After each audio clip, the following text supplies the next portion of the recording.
There's one group of dinosaurs sadly underrepresented in my collection, and that's the pachycephalosaurs. I have this ancient offering from the old Carnegie collection, and while I love its classic charging pose, I've longed for an update. Last year, I got this wonderful one from Wild Safari, and although I love it, I felt the paint job, while being better than many current offerings, didn't quite do justice to the sculpt. Unsurprisingly, guess who comes knocking with the perfect balance of the two? This is the PNSO Austin, the Pachycephalosaurus, and you can tell it's a beauty. It's also surprisingly tiny, at about 18 centimeters, which is 7.1 inches. Unfortunately, we really know of Pachycephalosaurus mainly from its skull, but it's been estimated to be around 4.5 meters or about 15 feet, making this about 1 to 25th scale. And looking at the size, you can understand why it can't be 1 to 35th scale. It would be too hard to see. I love this color scheme, a mix of very light green with yellow and transitioning to a cream in the ventral and posterior portions of the animal. And as soon as I saw this, it was as if some genetic memory was awakened, and then I realized why. This is my very first serious dinosaur book, David Norman's Encyclopedia of Dinosaurs. And in the section for Pachycephalosaurs, we have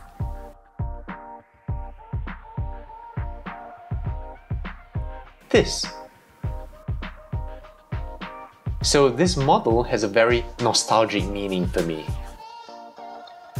Now right off, you can see the color is quite close to the release images, except the images have a generally more orange tint. Now most of us are resigned to a shortfall between actual model and concept image being the norm, but PNSO seems to be saying no, this doesn't have to be the case, and proves it. And they've done this consistently with their recent models, which I feel make them pull ahead the rest of the pack. Which is really sad because the actual sculpts have been very good with Wild Safari and Collectae. It's really the paint job that's been the letdown. Pachycephalosaurus means thick-headed lizard, and is the largest member of the group it gave its name to. Obviously, the most characteristic feature is the thick skull domes. There used to be more members, but some, like Stygimoloch and Dracorax, have been synonymized with Pachycephalosaurus as various growth stages. Now theoretically, younger individuals were theorized to have flatter skulls with more and larger occipital horns. With age, the dome thickened while the horns shrunk. The head is of course the main draw of this animal, and indeed about the only thing we're very sure of, fossil-wise. Large eye sockets suggest large eyes, and you can see that here. Again, blue for the eyes is just so pleasing, as we've seen with the Parasaurolophus and Pachyrhinosaurus. Just look at the beautiful blend of color in the face. The one thing I wish is more orange in the dome, like we saw in the release images. The cranial ornamentation is very close to the skull replicas I've seen. The detail is beautiful, not just here, but also the dome, with maybe a bit of added keratin overlying the top. Then the skin over it has this very minute scalation.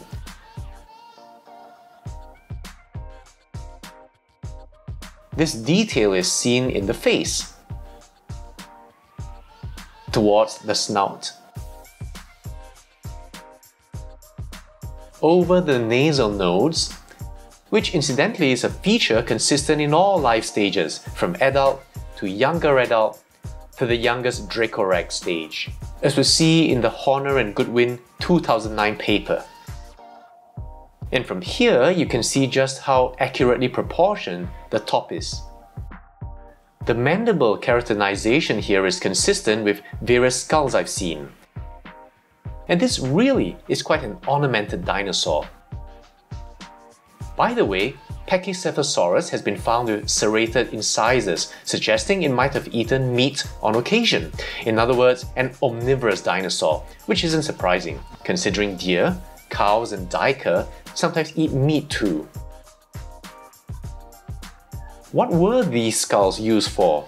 The obvious explanation is jousting. And in fact, the first dinosaur book I fell in love with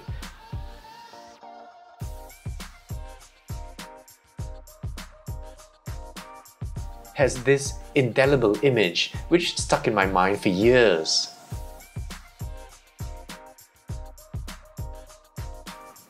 However, considering the shape of these domes and how in headlong charges they just glance off each other, it's been disputed. But as Peterson suggests, this doesn't rule out head shoving like bisons, side butting like goats, or necking like giraffes, and I don't mean the pleasurable kind. Now, side butting, which is swinging and striking a rival in the flank, might be supported because pachycephalosaurs have pretty broad torsos to better withstand such trauma. Cranial pathologies, such as described by Peterson and Vittore in 2012 and again by Peterson in 2013, over the thickest parts support the idea of such agonistic behavior. And it would probably also be pretty dangerous if it charged a predator when cornered. Though this I'm not too sure about. The neck is thickly muscled, as you'd expect if it used its head for any kind of charging or side butting. As for the body, it's rather slender with very fine delicate scale detail that isn't overblown, something PNSO seems to have mastered as we last saw in Parasaurolophus. But at this size, it's even more impressive.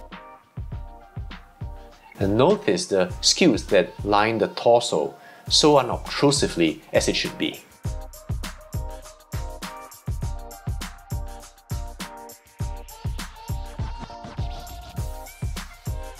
The legs are thickly muscled with quite long slender legs suggestive of a cursorial lifestyle.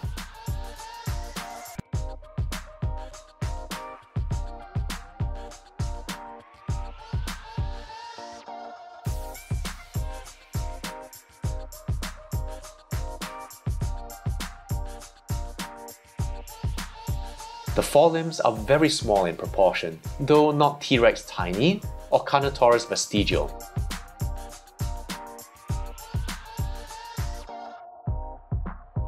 And I love the detail in the tiny fingers.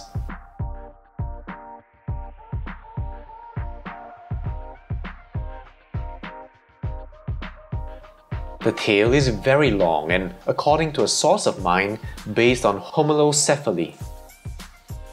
The base looks a little thin here, which, while consistent with reconstructions I've seen, just didn't seem right somehow. To clarify, I asked one of my viewers, Morgan, for his opinion.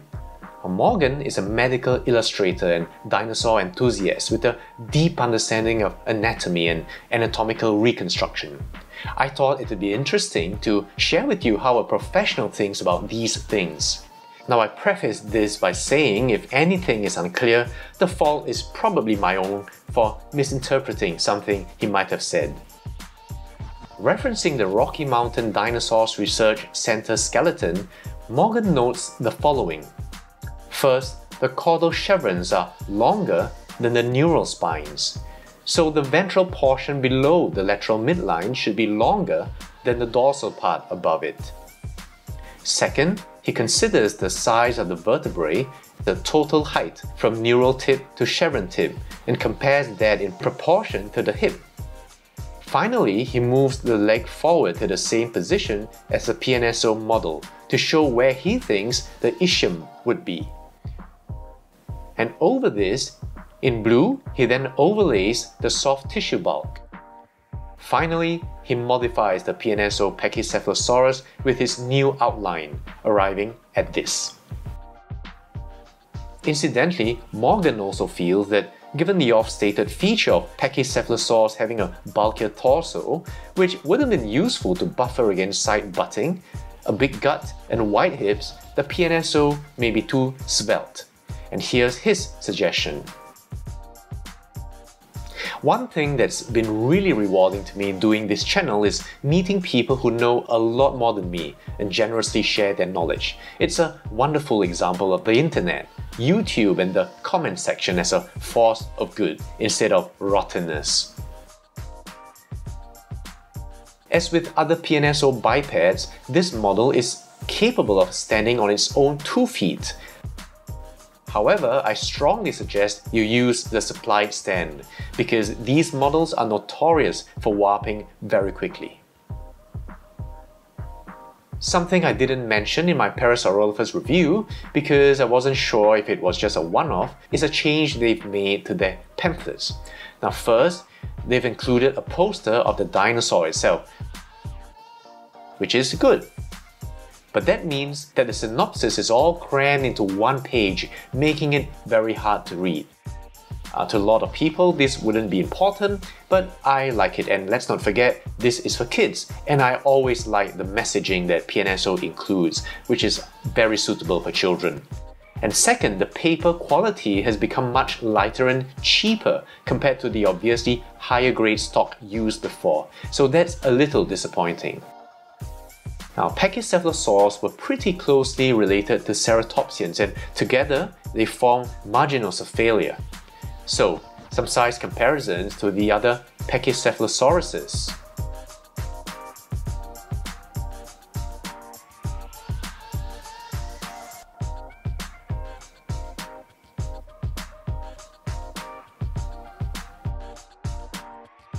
And some PNSO ceratopsians. The 1 to 40th Machairoceratops,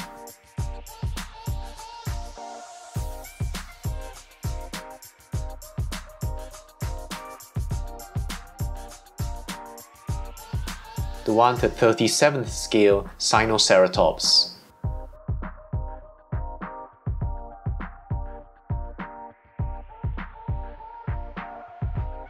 the 1 to 40th Pachyrhinosaurus,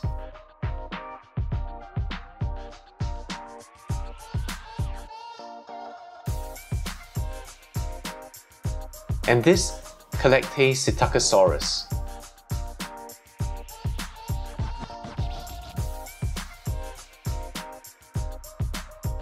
All in all, this is a very pleasing model of a dinosaur from a relatively underrepresented group of ornithischian dinosaurs, and for me, it's such a welcome update. It's accurate, except maybe the body and tail could be bulkier, beautifully detailed and painted in one of my favorite and of course most nostalgic color schemes so far. And for the first time, I wouldn't mind if PNSO made more of these, but in different poses, including a full butting mode. I don't have the money or the interest to buy a Hot Toys Iron Man army, but I can totally see myself buying a Pachycephalosaurus herd at this small size. Once again, PNSO absolutely delivers, and I'm hoping they'll make some overdue species such as an Allosaurus, an Iguanodon, a 1 to 35th scale Triceratops, and of course a huge-ass sauropod. You guys have a great week ahead of you.